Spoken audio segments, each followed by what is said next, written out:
Greetings, everyone. Welcome to Association Rockstars, our December edition, where we have a panel of rock stars from the past year who we get to have even more shared brilliance than we do the whole rest of the year. And we are incredibly happy for you to join us or to be listening in as we take a moment as 2024 comes to a close to hear from the perspectives and brilliance and insights of some of our colleagues and leaders about the year that's been, the year that will be, and perhaps even beyond that as well. I'm your host, Lowell Aplebaum. I'm the CEO of Vistacova. As always, we try to help organizations and associations have better facilitation. And it's been my pleasure to be the host of Rockstars for 4 years now. I think we're going on 5. But certainly today, the pantheon we have in front of you is much more important. And so I've asked each of our brilliant leaders here to introduce themselves. But the question that I've asked them to introduce themselves with could be a fun one for you as well. And so if you want to contribute in the chat, Amy Hager is there monitoring as well. The question I asked them to share is that if they had the ability to send a text, email, telegram message to themselves at the start of their professional journey, however far back that was, what is one thing they would want to tell themselves at the start of their professional journey? I'm just going to go around the boxes just for the ease of our first. And Hester, you're right next to me. So will you go first? So I'm introducing myself too. All right. So Yes. I'm Hester Ndoja. I am the president and CEO with the Florida Society of Association Executives. We are headquartered in Tallahassee, Florida, but we're a statewide association. Okay, many years ago, I probably would tell myself a couple of things. Can't just stick to one. One is invest in Zoom and Tesla because, come on, I wouldn't even be in this job now. I'd be a millionaire. So I would definitely go back and do something like that. And then other than like knowing the future, I probably would say, hang on, it's going to be a bumpy ride, but it's going to be fun. And you're always going to be on your toes, learning every step of the way. So. Perfect. Thank you, Hester. Matt, I have you next. All right. My name is Matt Gruhn. I'm the president of the Marine Retailers Association of the Americas. We're based out of Minneapolis, and marine retailers are boat dealers, so that's our niche. Um, I think my advice for myself would probably be around following your passion, right? I've got two daughters, one in college, one in who's about to embark on a career, one that's about to graduate high school and head off to college. And I think the conversations that I like to have with them is follow your passion and it'll take you to great places. So. Excellent. Thank you, Matt. Samyuktha. Hi everyone, I'm Samyuktha Neeraja. I am with the American Association of Nurse Anesthesiology. We are an association based in the Chicago area, and the members that we serve are certified registered nurse anesthetists. So I've been in the association industry for 9 years now. And if I went back to tell my younger self one thing about my career journey, I would tell her to be present and be open to all the possibilities because what you envision yourself doing in the beginning may not be what you end up doing 9, 10 years from now, and you are more capable than you think. So that is what I would say to myself. I love that. Thank you. Lindsay. Good afternoon, everyone. Lindsay Currie. I'm the Executive Officer at the Council on Undergraduate Research. Great to be with you all today. And I think I would tell myself to spend more time than I think I would have considered earlier on building out your professional friend cheerleader support network. It is life-changing to have those people behind you, to be able to send a text message to say, is this crazy? Is this good? What should I be thinking about next? Those people really are your safety net, and investing in them and valuing them is really important. Perfect. Thank you. Jeff. Hi, everyone. Jeff DeConnie, Executive Advisor for Foresight First LLC. I'm in Reston, Virginia. And my response to this question's quite pragmatic, which is and maybe a little less inspirational, but I think it's to really recognize the impact that Orthodox beliefs have on our work, have on our lives, and our organizations. Something that I discovered a little bit later in my career. Now it's really become, a centerpiece of what I'm doing. And I've been the association role for 33 years. It would have been useful to have that information earlier on, but it's been useful since I discovered it, and it's become centerpiece of what I do. Perfect. Thank you, Jeff. Joanna. Nope. Wait, Joanna, we can't hear you.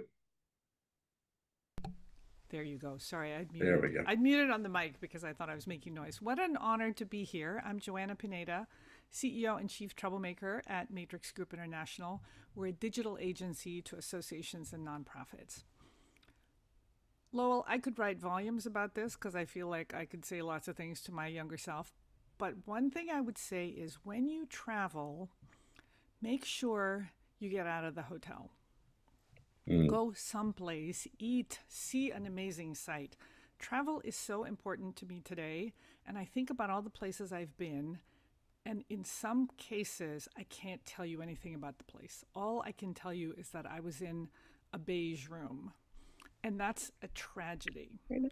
Right? There you go. Lindsay's in a beige room. That's a tragedy because I've been to all these great places, and if I had taken an hour to go visit some amazing landmark, then I think the travel, maybe looking back, would be more meaningful. So that's my advice. Love that. And last but certainly not least, Christina. Hi, I'm Christina Lewellen, and until yesterday, and for 5 years, I've been the executive director of Atlas, the Association of Technology Leaders in Independent Schools. And yesterday, my board decided that my title will now be president and CEO.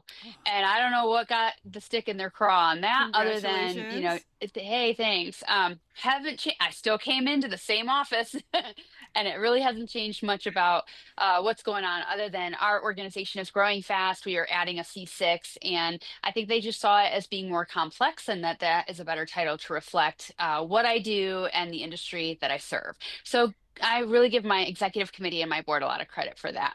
But thank you for all the well wishes in the chat. So I am now the president and CEO of Atlas. And as such, I would tell the not president and CEO, my younger self, that you learn as much along the way in your journey from, in the realm of what you don't want to do as you do what you do want to do.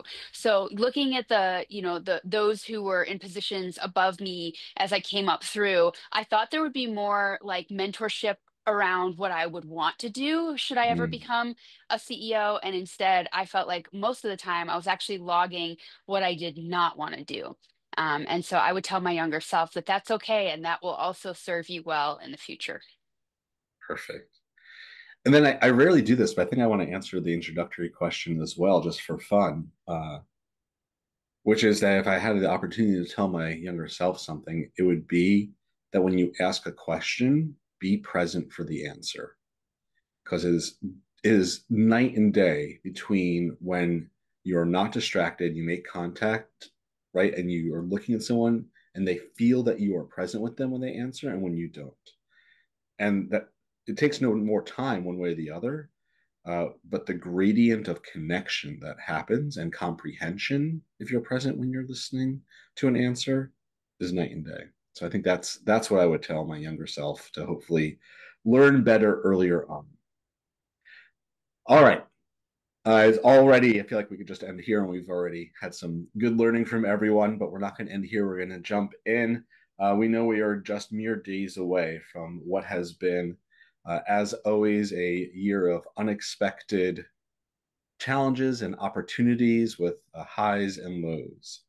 And I'm just curious, as you reflect over the year that 2024 has been, each of you have different organizations and different paths and different journeys, but certainly you're all leaders in your own right. I was wondering, as you reflect on the past year, Do you have any leadership lessons that have impacted you, influenced, or guided you this year? Discoveries you've made, places where you feel like you've succeeded or struggled. What are any leadership lessons you'd be willing to share with us that you've experienced this past year? Christina, you get a bonus one because I feel like your yesterday title enhancement, there's some leadership lesson in there as well. Is there someone who'd like to share first about one that they may have that they'd like to share? So Joanna, and then I saw Christina. I'll go first. Old-fashioned hand raising. I think the one thing that I really doubled down on this year was kind of following up on the listen. Listen for the emotion behind the words. And if the words don't match the volume, then there's something else going on. So if someone is saying something, but that somehow the volume's a little too loud or it's a little too soft, there's probably something else going on. So get curious about it and dig deep so that you can find out what's really happening and what needs to be done. Because there's some times where I think, whoa, that reaction was really kind of oversized. And so you got to get curious. That's been, I knew this, but it was really reinforced this year, just because I think it was a turbulent year. Yeah, I know that's one of Jeff's favorite words. I'm sure we're going to come to that as well. Joanna, if you'll permit me, I'm just going to do the reflection the other way as well, and then our order will be Christina, Hester, and Matt. Also, the understatement as well, right? I've seen organizations that are making monumental decisions that are going to change the course of the organization, and you get the board member that just goes simple, yep, right? Like the magnitude of your yep is going to impact the entire, like tens of thousands of people for years to come. Do you understand what you're saying yes to? And so, right, I think there's that volume is a critical piece. I love it both ways. Christina. I think that 2024 was a year where we finally moved through and past the excuses of the pandemic. We all, I mean, we kind of settled into where we were living, and no matter what we had gone through as a result of COVID, some of that still remained in 2023. And as we moved into 2024, both for what I kind of came out of the year with, but also what I observed a lot of other leaders in the association space is that it was time to be done with the excuses. We were done with COVID. And it was time to kind of forge, what this looks like today and where we're going. So, in the beginning of the year, I always pick a word. I know some other folks are in my camp on picking a word for the year, and so my word was elevate, because I just felt like it was time to kind of go, okay, this is the new ground on which we stand. How do we elevate the organization? And so, I think that a lot of folks learned that lesson, whether they really were prepared for it or not. But it was time to kind of move through it and be done with the excuses.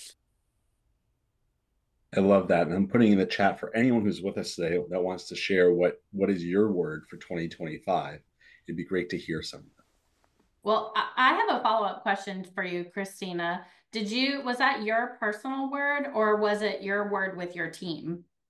I tend to find a word that just works for my life as a whole, because I'm a weirdo when you get into the space of like the work-life balance thing. I have odd feelings about it, because I do think that there needs to be a distinction, and I think you need a life outside of work. But at the same time, I also think that when you're in the association community, so much of what we do is a part of our soul, right? Like it's just a part of our heart, and we love what we do, so it doesn't really feel like work, and it is kind of hard to disentangle that. So I tend to like have the word for me, and I'll share it with my team, but I encourage them to kind of take up their own word based on where they are at in their journey. And hopefully we're all still rowing in the same direction. But great question, and thank you. Yeah, I love that. I'm going to totally do that.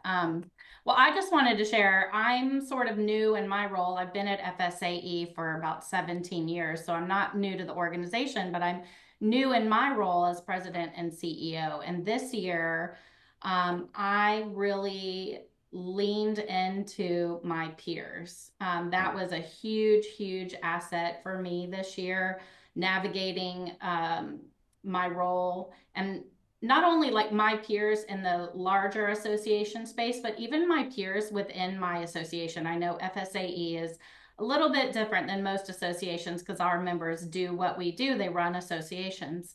So I have that unique ability to tap into any of our members and kind of pick their brain. And honestly, it has been the most rewarding part of the year. And everyone has been so open and willing to share and encouraging. And it really kind of renewed my faith in like my decision to step into this role and to lead and to feel supported in my community. So I encourage anyone how to reach out to your peers, not only within your association, other leaders, but across the country, because they're all going through the same things and can give you so much insight and perspective on what you're doing. So that's my kind of advice that I took and ran with this year, and it has been hugely beneficial for me. Hester, I love the opportunity you just presented to take the next 2 weeks as the year winds down to think about how do each of us renew our faith in ourselves and our organizations, to use this as a moment to come into next year knowing that struggle, success, that you're in the place you're supposed to be, that you could be your best self for your organization. I love that. Matt, and then Jeff. All right. Well, first thing I want to say, Lowell, is one thing I've learned from you is you are an incredible asker of questions. So not only do I want to be better at asking questions, I also really would like to be present for your questions when people answer them because they're so good. I think the one thing that I picked up as a leadership lesson this year was just simply have the faith and the confidence in your decisions. You can make decisions. And sometimes they're right, sometimes they're wrong, but have the confidence that you're going to make good decisions along the way. And if you make a bad decision that you need to correct course on, have the confidence to correct course. This was a tough year for a lot of people. It was tough for us. It was tough for me personally. I think all the uncertainty that persisted just layered on top of that. And, I just feel like there were a lot of times where along the way that I was questioning decisions that were made that you're kind of starting to see that they're working out. But boy, there were a lot of questions about them at that time. I feel like we could do a whole rock stars on that. How you make a decision, how you evaluate a decision. Maybe we'll have to come back to a follow-up on that as well. All right, Jeff, let's hear your thoughts on the year that's been, and then we'll go to Lindsay. Yeah, so a couple things. I mean, first of all, I as you know, Lowell, I consistently push back on us framing this as a leadership issue. It's a human issue. What we need to be learning here is not unique to people who serve in leadership roles, and we need to expand that out beyond just those who have the privilege that goes along with having leadership position. The other thing, and I'm just going to offer a slightly different take on what I heard Christina say before I share my specific thought, which is I agree that organizations are now having to move beyond some of the limitations that were created by the pandemic, but it's not over. Like, we're still processing the grief and the suffering and the pain of the pandemic. It's not done, and it won't be done for a long time. And we've got to recognize that, that dynamic exists in our country, in our world, and among the people that we serve. Whether they talk about it or not, it's still there, and we shouldn't ignore that. And I'm not suggesting Christina was saying that. I'm just saying that we've got to have a perspective on the fact that this is still out there, and it's still, nothing that's been happening these last 60 months almost has been normal, and we're still not anywhere near anything that looks like or feels like normal. It may feel familiar, but it's different.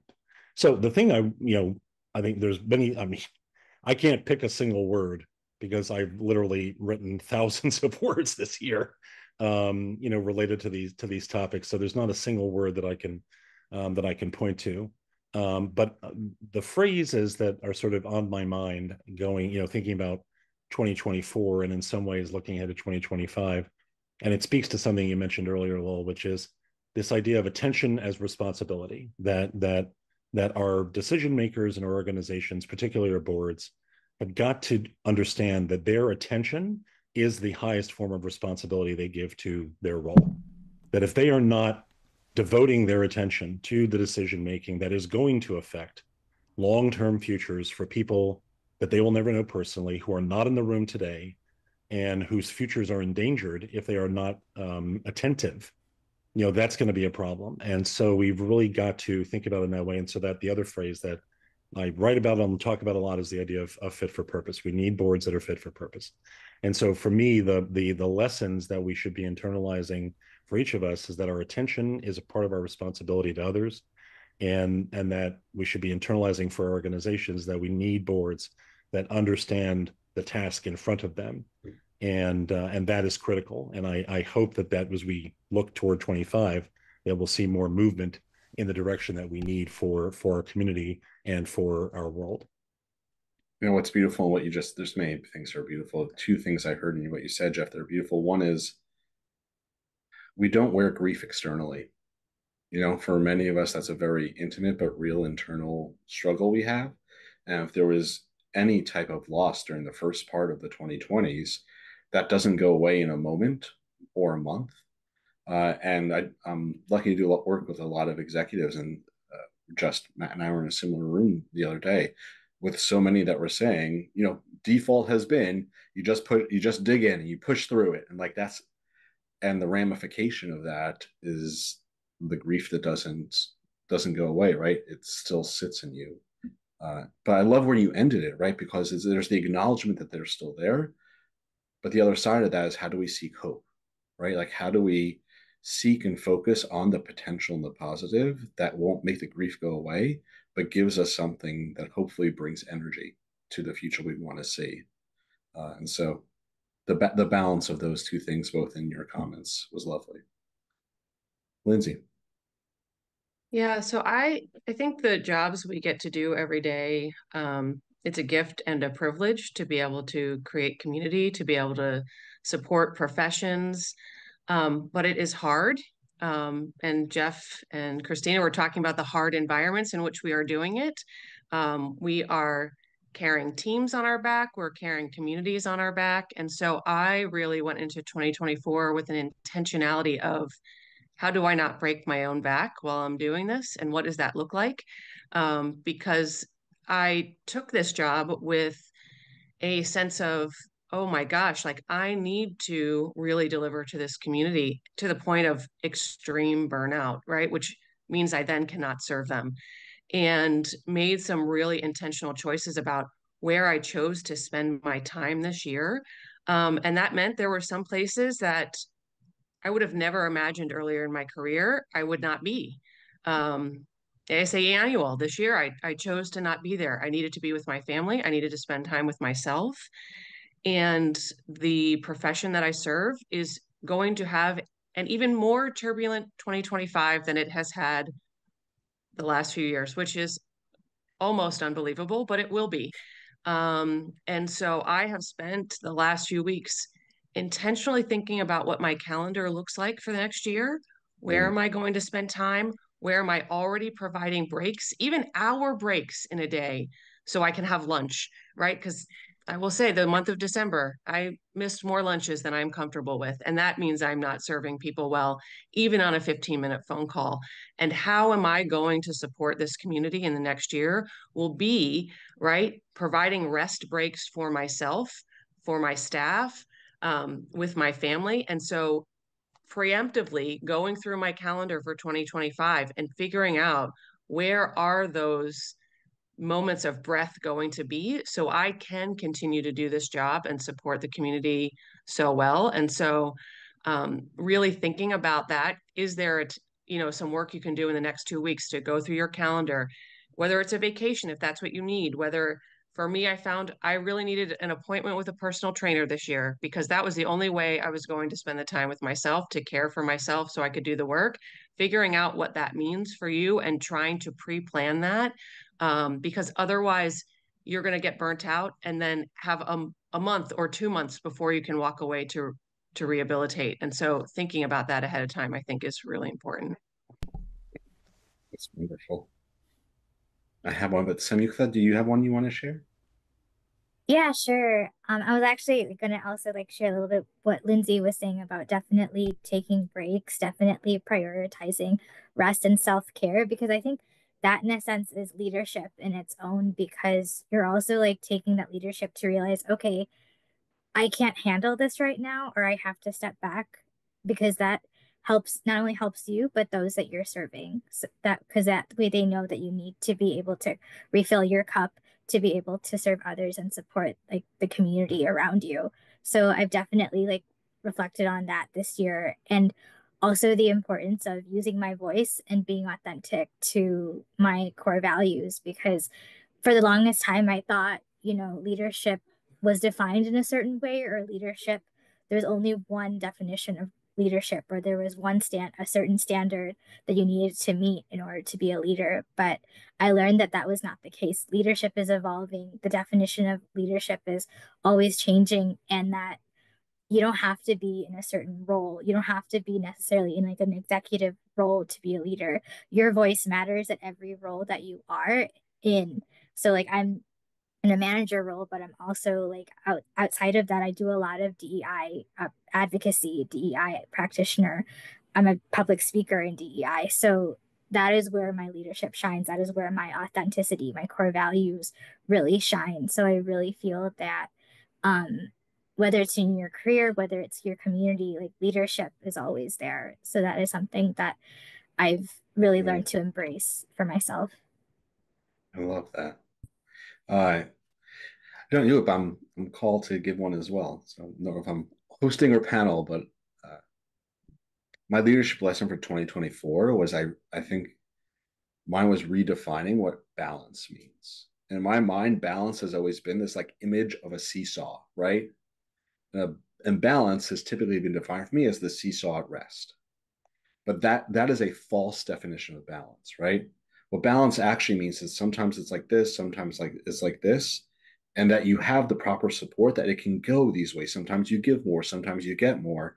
And those that are on the other side, be it personal or professional or community, right? Sometimes you give more, sometimes they support you more. And balance is that at no point does the seat hit the ground on either side, right?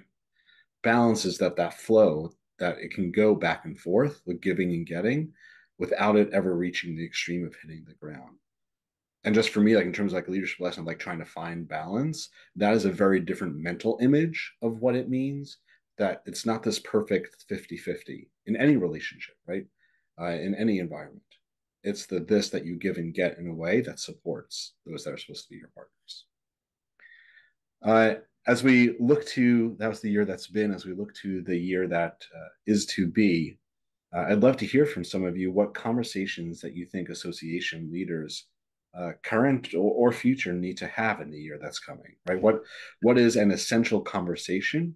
You do not need to do a doctorate piece of work with a full outline of all the bullet points, but at least the prompts, right? Of what are those conversations that an organization and those within the association space would be better if they had.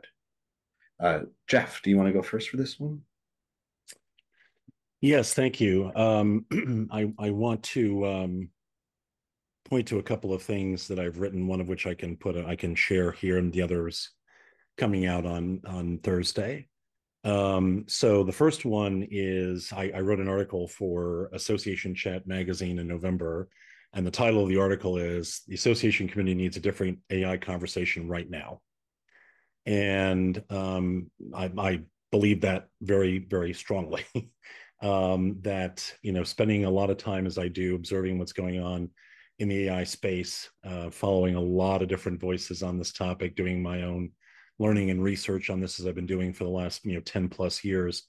The conversation on AI in our community has to shift to a different direction. Right now, for the last couple of years, the direction has been completely around adoption and implementation, and we've got to have a step back on that conversation to be asking harder questions about why we're doing this and what ethical, purposeful, and responsible AI adoption looks like going forward. This is not just a shiny new toy. It's not a tool. It's a socio-technical force that is reshaping our society in ways that are quite detrimental, as much as it's offering possible benefits. And that conversation is not really happening effectively in our community. There's a lot more that needs to go on when we talk about things like AI governance and issues related to this. And I have real fears about where this conversation is taking us right now, the current pathway and the need for a new pathway. So I'll share that article here in the chat shortly. The other article that I've just written is going to be posted on Thursday is really a follow-up to something I wrote in October about my concerns for the next, really the next 60 months, but going into 2025 and the need for us to be thinking differently, for decision makers in our organizations to be thinking differently about what we're going to need to navigate this time period going forward. And it relates to things like, the importance of care over complacency, the importance of cooperation over competition, the importance of collaboration over conflict. And so if anyone's interested in that, you can follow me and it'll be posted on LinkedIn later in the week. But I wanted to mention those two things because this is stuff that I'm really focusing in on right now as we look toward 25, but really it goes beyond that. It goes, really for the rest of this decade, looking toward the 2030s. So those are my two areas of conversation, or few areas of conversation I think are important. Perfect. And I'm going to invite all of our panelists, when you're not answering, if you want to put your LinkedIn, if you're comfortable doing so, if you want to put your LinkedIn in the chat, that if anyone wants to follow up on something you said, they can feel free to connect with you. Samyuktha, do you have something to share on this? Yeah, for sure. So, as I mentioned, DEI is like my biggest like passion project. It is something that I live and breathe every day, like because of who I am. And we've definitely seen, just like the backlash or just like or what organizations are doing in terms of how they're approaching DEI or how they're framing DEI. And we're and it and it's causing certain places to roll back on what they're doing or just completely get rid of their programs at all. And I really feel like, especially as we go into 2025, that we shouldn't, from my perspective, like I feel like that like DEI is something that we should be doubling down on, that this work should not stop, because it's a mindset, it's a value. Like I always try to like tell my whoever I'm working with, or in my presentations I always tell them it is not necessarily like a program or a separate structure or a different entity, because programs will always expire. Things will be defunded. Entity structures will always be changed or have some sort of expiration date. If we reframe DEI as a value, as a mindset, as how and embed it into different operations, put a DEI lens on everything that you do, then you basically have nothing to worry about, if because if you like I always say, the future is diverse. The future is always going to be diverse, just the way the landscape is evolving.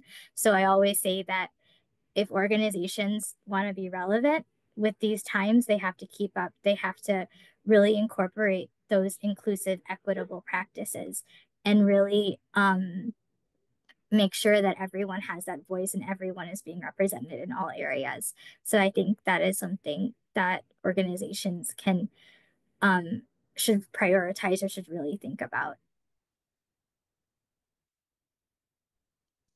It's perfect. Thank you. Hester.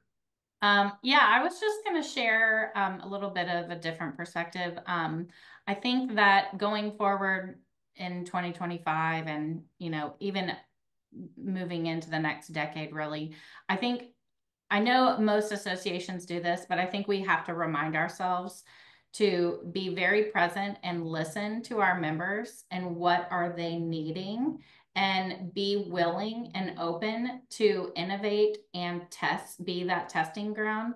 A lot of times they're looking for solutions, and maybe you might have a little bit more flexibility to be that innovator and be that testing ground.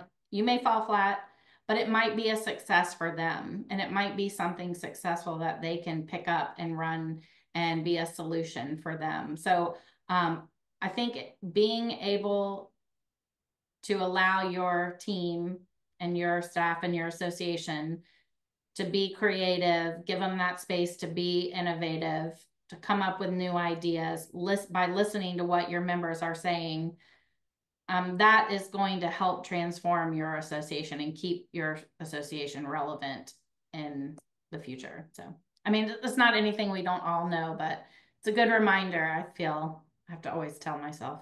Yeah, well, it's easiest to do the things we've done, right? Mm-hmm. The idea of like innovation, Lindsay said her favorite words, piloting. The new things are the scary things because you don't know if they're going to work. But They're the things you have to push yourself to do. Matt. Yeah, I mean, I couldn't agree more, Hester. I mean, that's what I believe is the most critical thing that we do, right? I think sometimes we get too caught up and too focused on the fact that we're association executives and we have to run associations and that sort of thing. At the end of the day, we're stewards for our industry. And, Lindsay mentioned it earlier, the turmoil that she's been through in her industry and what's to come. We've been in the same position here. We had an incredible run during COVID when everybody in the world wanted a boat and people were buying them like crazy. And now today, nobody wants a boat, or I shouldn't say nobody, but it's a different environment. And we have to be stewards of our industry and respond to the needs of our industry. And we have to be the leaders in that. And so, um, Lowell, I'll give you another shout out. I'm not here to like praise you the whole time, Lowell, but you gave a great presentation at ASAE on the future of our profession, right? And how do we drive the future of our professions and take the lead on that? And that's what we're here to do. And so I feel like there's a lot of conversations that need to start with what do our industries need right now, and what do our members and our constituents need right now for our industry to grow and be successful. And my panel friends, I'm watching the time. We're going to go to question 3 in a moment as you're thinking about your answer. I'll just share that I think that particularly with a number of issues, including the potential change and threat to the tax status of not-for-profit organizations, the conversation that I would hope that more organizations have is how do we empower and train our leaders to be able to meaningfully tell the story of mission and purpose for why we exist. I understand we all exist to serve our members, but that is insufficient in terms of externally telling the story of potential impact and purpose to community and society.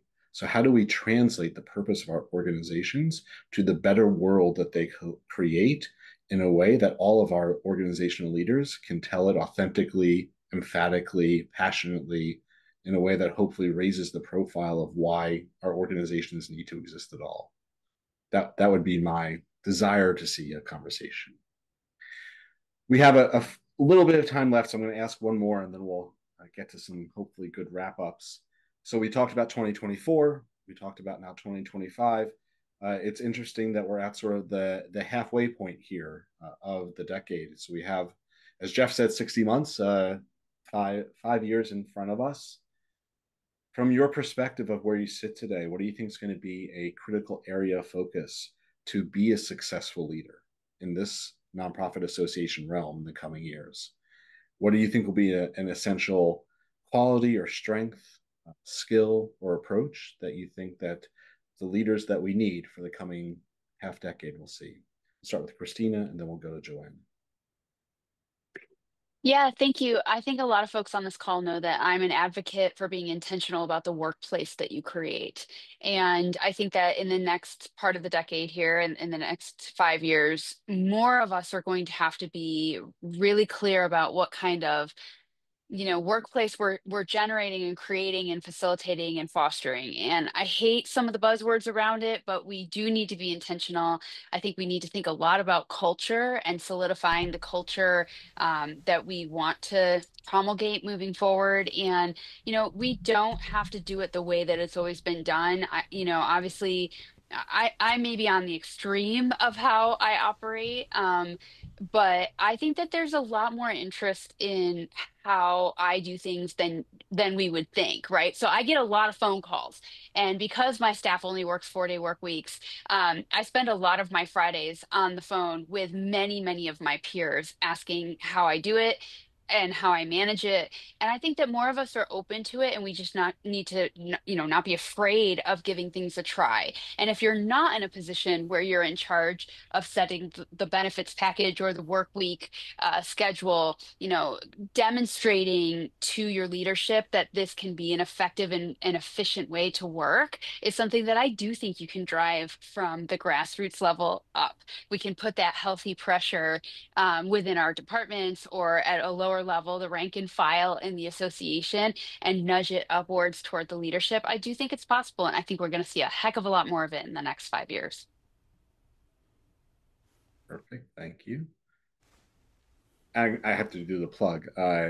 So I've known Joanna for years, but one of the ways that I knew I needed to reach out and needed to get to know her is listening to her podcast, which is absolutely a must listen to. Thank you. And top 5 episodes right up there is her interview with Christina.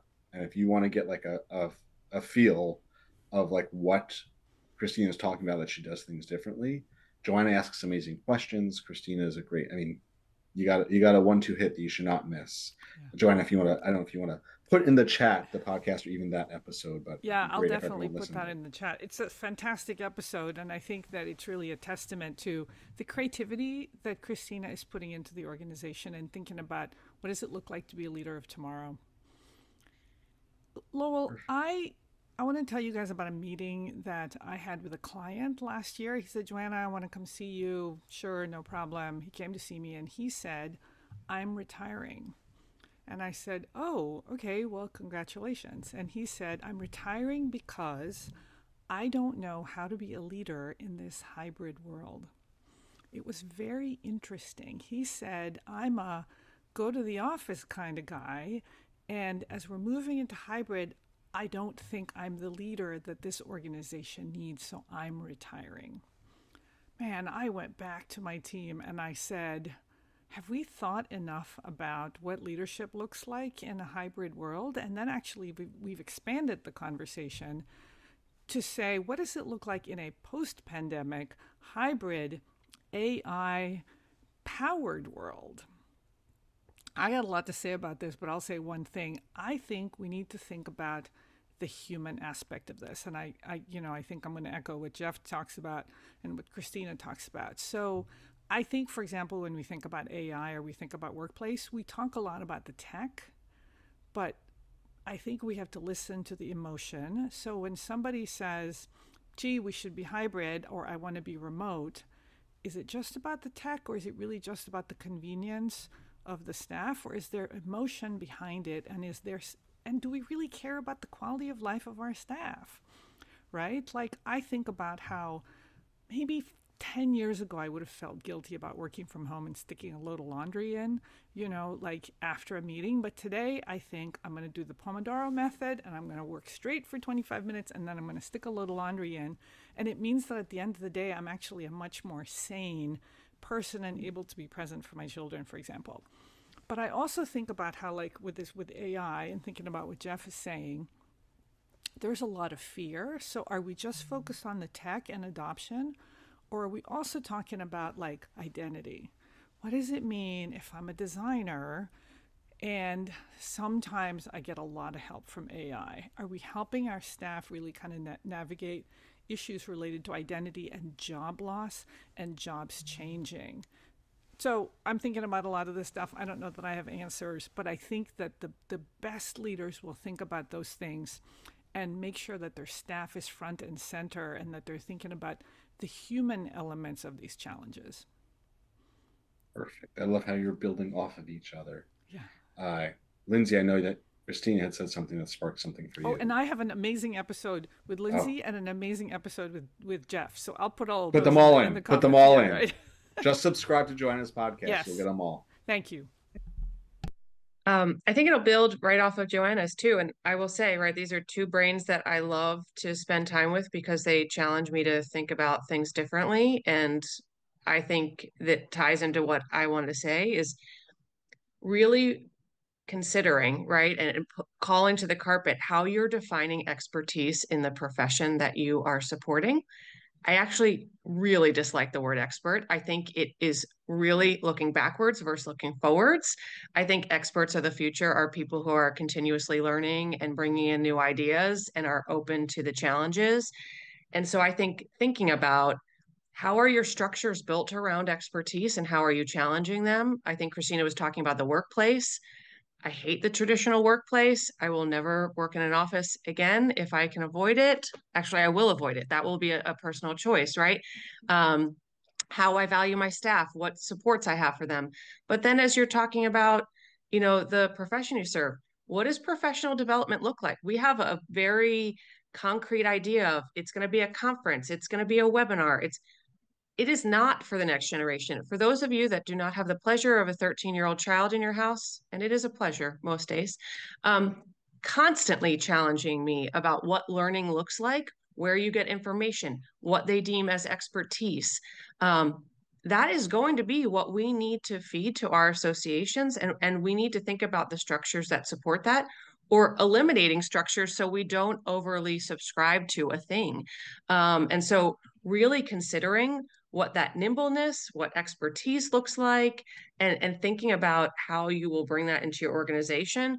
Right next to expertise is best practices. Best practices look backwards, right? But one of the things my organization came up with was what are characteristics of excellence, and that allows you the fluidity of whatever the future brings. It has a grounding in some values, but not a delivery channel. And so really thinking about all of those pieces, and how we overvalue expertise or define it is really going to be critical, I think.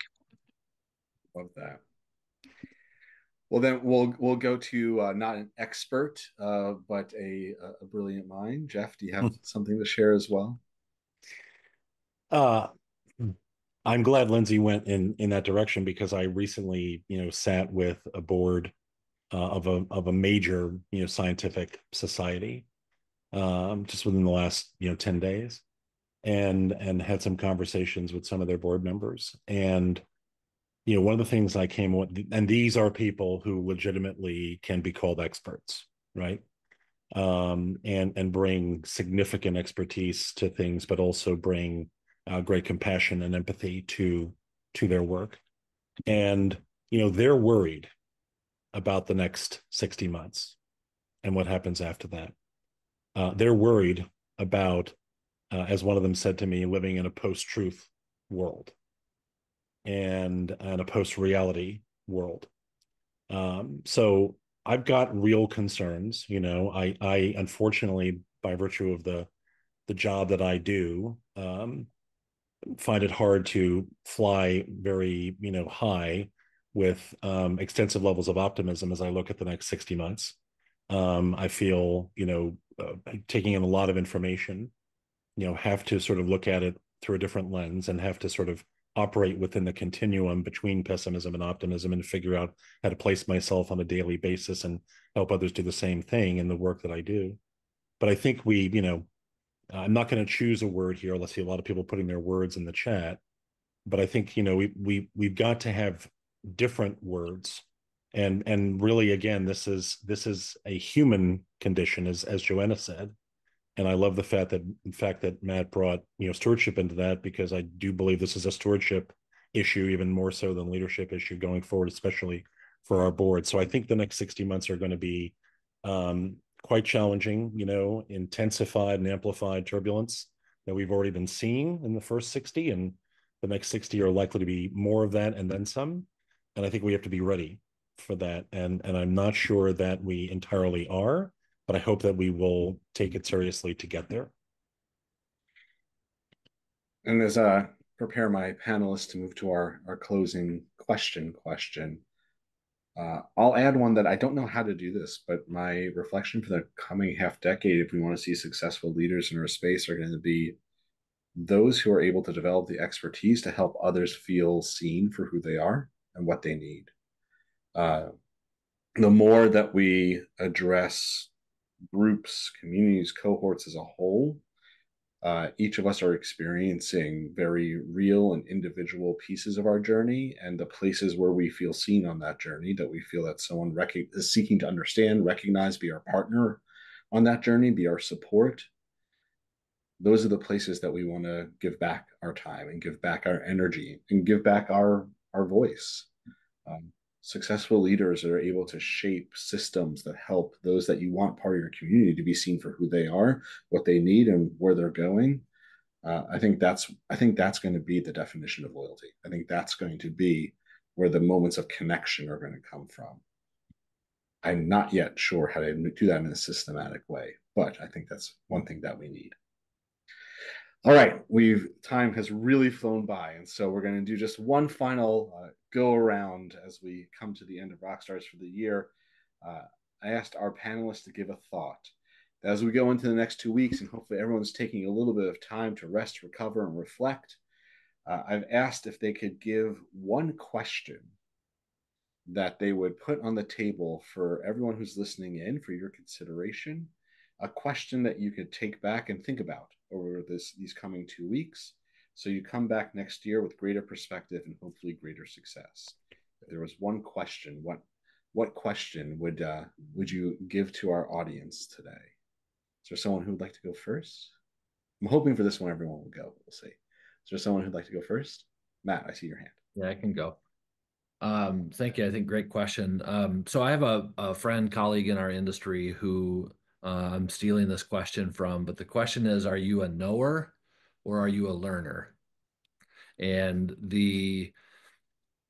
I've reflected on this one a lot simply because I like to think of myself as a learner. I read a lot of books. I've learned a lot from you guys just here today, and I seek that out. But in my role as the leader of our organization, I oftentimes convert very quickly to knower and provide the answers when I should be continuing to be that learner and asking good questions and challenging the team to be good learners as well. So I think as I go into the year end and start to think about, how was that said? How do we renew our faith in ourselves for next year? I can't remember who said that, but I think that's the big question I'm asking myself, and I just encourage others to ask it as well. Are you a knower or are you a learner? Perfect. Thank you. Who wants to go next?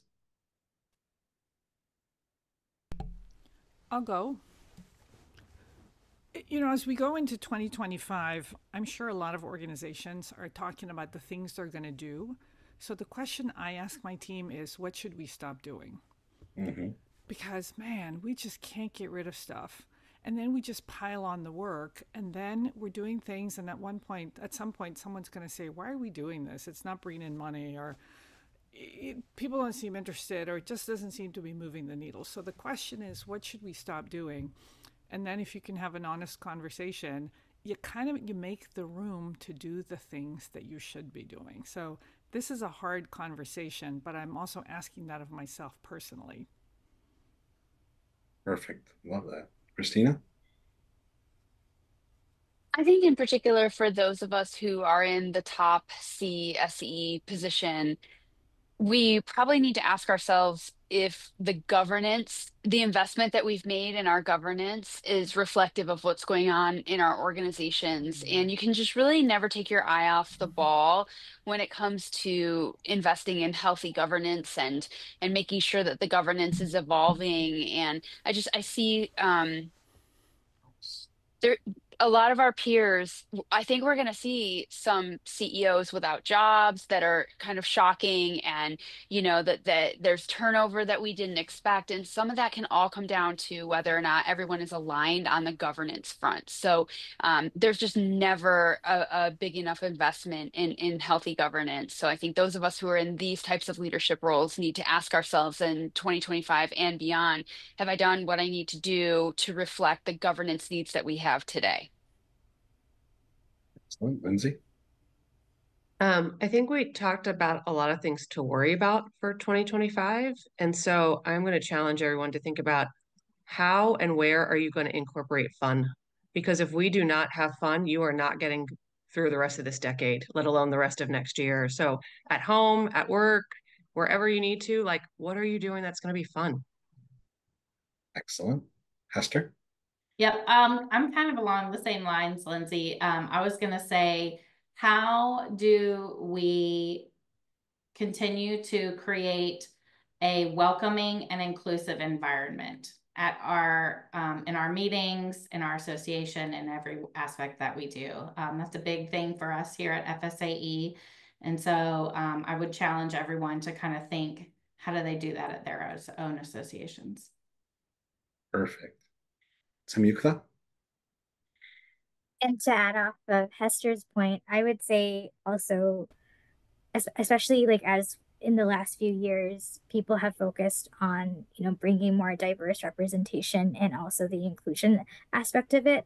But now I challenge organizations to take it a step further and create a sense and see what they can do to create that sense of belonging, and also to ensure that all voices are not only included, brought to the table, but also are elevated. They're lifted up.